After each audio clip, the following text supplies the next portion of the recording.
नमस्ते गाइस, और आज की फाइट वीडियो को स्टार्ट करते हैं फॉर्मर लाइटवेट चैंपियन इस्लाम महाचिव से। तो कल जो इवेंट था वहां पर इस्लाम महाचिव से उसकी next fight and also lightweight champion Ilia Topuria के बारे में क्वेश्चन पूछा गया। तो अपनी नेक्स्ट फाइट यानी कि वेल्टरवेट चैंपियन जैक डेला मेडलेना के साथ जो इस्लाम की फाइट होने वाली है उसको लेकर इस्लाम का ये कहना था कि दोनों के बीच में फाइट का एग्रीमेंट ऑलमोस्ट हो चुका है, 90% सब कुछ हो चुका है। और यहाँ पर इस्लाम महाचिव फाइट की भी अप्रोक्सीमेट डेट दे देता है, जहां पर इस्लाम कहता है कि मोस्ट लाइकली ये फाइट होने वाली है नवंबर के मंथ में। अब एग्जैक्टली मुझे याद नहीं आ रहा, बट शायद से नवंबर के मंथ में मैडिसन स्क्वायर गार्डन का कार्ड होता है जो एक बहुत बड़ा कार्ड होता है। तो मोस्ट लाइकली वहां की मेन इवेंट फाइट हो सकती है जैक डेला मेडलेना वर्सेस इस्लाम महाचिव की फाइट। और अब इसके बाद जब इलिया के बारे में इस्लाम से पूछा जाता है कि इलिया टोपुरिया अब number 1 pound for pound fighter है, तो इसको लेकर इस्लाम बिलीव करता है कि ये सब है मार्केटिंग स्कीम। इस्लाम का ये कहना था कि ये सारी मार्केटिंग है, जहां पर इलिया को नंबर 1 जानबूझकर बनाया गया है ताकि उसकी और इलिया टोपुरिया की फाइट की हाइप बना सके। बट उसकी ओपिनियन में ऑलरेडी उन दोनों की फाइट को लेकर हाइप बनी हुई है। अब इसके बाद इस्लाम ने बोला है will be fighting for the number 1 spot, कि जब वो जेडीएम के साथ फाइट करेगा तो वो ऑल्सो फाइट कर रहा है for the number 1 spot. I don't think so कि ये मार्केटिंग स्कीम है, क्योंकि इलिया टोपुरिया क्लियरली डिजर्व करता है नंबर 1 बनना। वो अपने से एक वेट क्लास ऊपर लाइट वेट डिवीजन में जाकर और वहां पर भी वो बेल्ट को इनसेन वे से विन किया है, तो ऑफ कोर्स राइट नाउ वही डिजर्व करता है नंबर 1 बनना।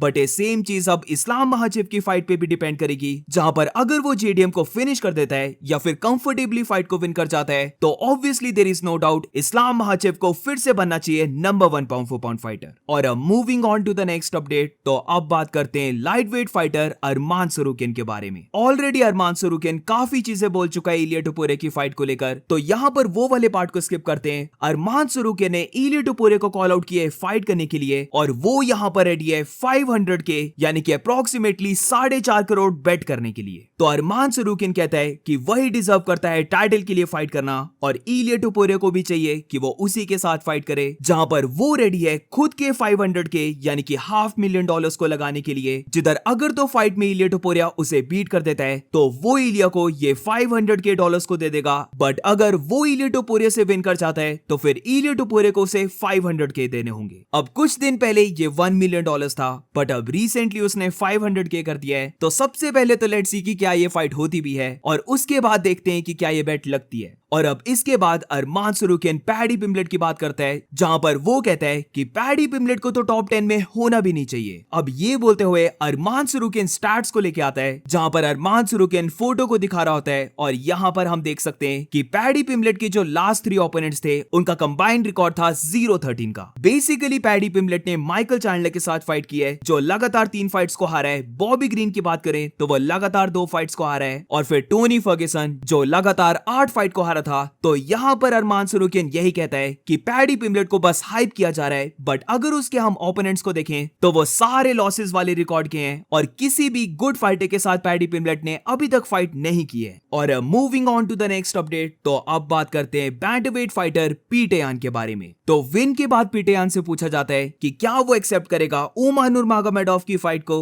तो यहां पर पीटर यान कहता है कि उमर अपनी लास्ट फाइट को हारा था, और उसके बाद से अभी तक हमने उमर को नहीं देखा है। तो बेसिकली उमर के पास है वो ऑप्शन जहां पर वो फ्यू डेज के लिए बिना ट्रेन किए हुए बस वेट कर सकता है। बट अगर वो खुद की बात करे तो उसे ये प्रिविलेज नहीं है, उसे एक्ट करना पड़ता है, उसे वर्क करना पड़ता है, बेसिकली उसे हार्ड लेबर करना पड़ता है, और तभी वो ऐसी पोजीशन में आता है क्योंकि उसके पास कोई भी भाई या फिर बहन नहीं है जो उसे सब कुछ दे सकता है। बेसिकली यहाँ पर पीटर यान ने उमर के ऊपर टिक लिया है कि उसके पास हबीब है, यानी कि उसका भाई है उसके पास, जिसकी हेल्प से उसे अपॉर्चुनिटीज मिल सकती हैं, बट उसे खुद हार्ड चीजें करनी पड़ती हैं और उसे एक्टिव रहना पड़ता है। उमर की फाइट को तो अब ऑप्शन ही नहीं बनता है। वो फाइट मेरी ओपिनियन में ये जो लास्ट इवेंट था यहीं पर हो जानी चाहिए थी दोनों की, बट अब क्योंकि ये फाइट नहीं हुई है तो पीटर यान एब्सोल्युटली डिजर्व करता है नेक्स्ट टाइटल शॉट, जहां पर जो भी मिराबर कोरी से विन करेगा उसकी नेक्स्ट फाइट होनी चाहिए पीटर यान के साथ। और moving on to the next update, तो ये अपडेट फाइट अपडेट्स हैं, जहां पर सबसे पहले बात करते हैं UFC 319 के बारे में, जहां पर जैसे कि हमें पता था कि को मेन इवेंट को स्टिल अनाउंस नहीं किया था,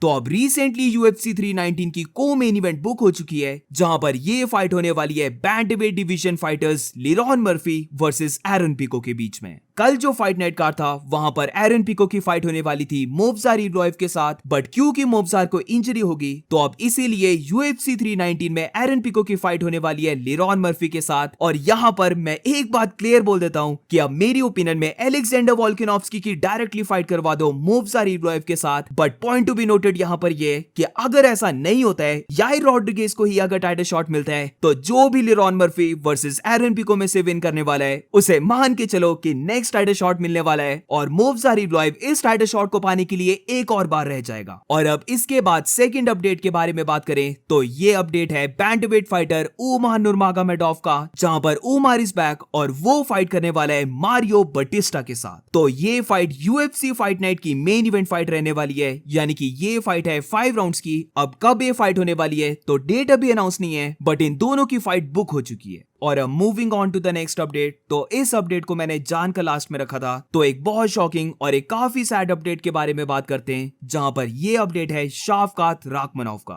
तो अभी शाम को अपडेट आया कि शाफकात के क्लोज यानी कि उसकी वाइफ, उसका चाइल्ड एंड ऑल्सो शायद से उसके 2 रिलेटिव्स, उनका बेसिकली एक बहुत बड़ा कार एक्सीडेंट हो चुका है, जहां पर ये रिपोर्ट आ रही है कि वो जो 2 पैसेंजर्स थे वो ऑलरेडी डेड हो चुके हैं। और शाफकात की जो वाइफ और उसका चाइल्ड है वो सीरियसली इंजर्ड है, वो अभी हॉस्पिटल में है और डॉक्टर ने इसे डिस्क्राइब किया है मॉडरेटली सीरियस, यानी कि कार एक्सीडेंट बहुत ज्यादा सीरियस है। तो अब ज्यादा तो कुछ नहीं बोल सकते, बट रियली होपिंग कि वो दोनों बहुत जल्दी आउट ऑफ डेंजर हो जाएं। And that's it for today guys. अगर तुम्हें वीडियो अच्छी लगी हो तो please make sure to like subscribe. मिलते हैं नेक्स्ट वीडियो में।